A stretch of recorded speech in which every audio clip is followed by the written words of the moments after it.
കായലം, എത്ര മനോഹരമാണ് എൻ്റെ ഈ നാട്.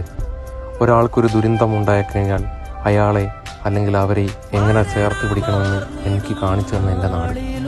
തൻ്റെ വിലപ്പെട്ട സമയങ്ങൾ മറ്റുള്ളവർക്ക് വേണ്ടി ചെലവഴിക്കാൻ തൻ്റെ എല്ലാ ജോലികളും മാറ്റിവെച്ച് വരുന്ന നാട്ടുകാർ, തന്നെ കൊണ്ട് കഴിയുന്ന ചെറിയ സഹായങ്ങൾ മുതൽ വലിയ സഹായങ്ങൾ വരെ മറ്റുള്ള ജനങ്ങൾക്ക് വേണ്ടി ചെയ്യുന്നു.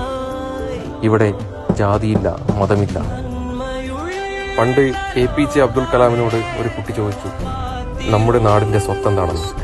അപ്പോൾ അദ്ദേഹം പറഞ്ഞ മറുപടി, നിങ്ങൾ, ഈ നാട്ടിലെ ജനങ്ങളാണ് നാടിൻ്റെ സ്വത്ത്, പ്രത്യേകിച്ചും നാട്ടിലെ യുവജനങ്ങൾ.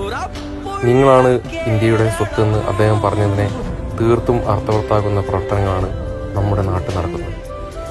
ഇനിയും ഇങ്ങനത്തെ ദുരന്തങ്ങൾ ഉണ്ടാകുമ്പോൾ നമുക്ക് ആൾക്കാരെ ചേർത്ത് പിടിക്കാം. നമ്മുടെ നാട് എല്ലാവരും കൂടെ ഉണ്ടാകും.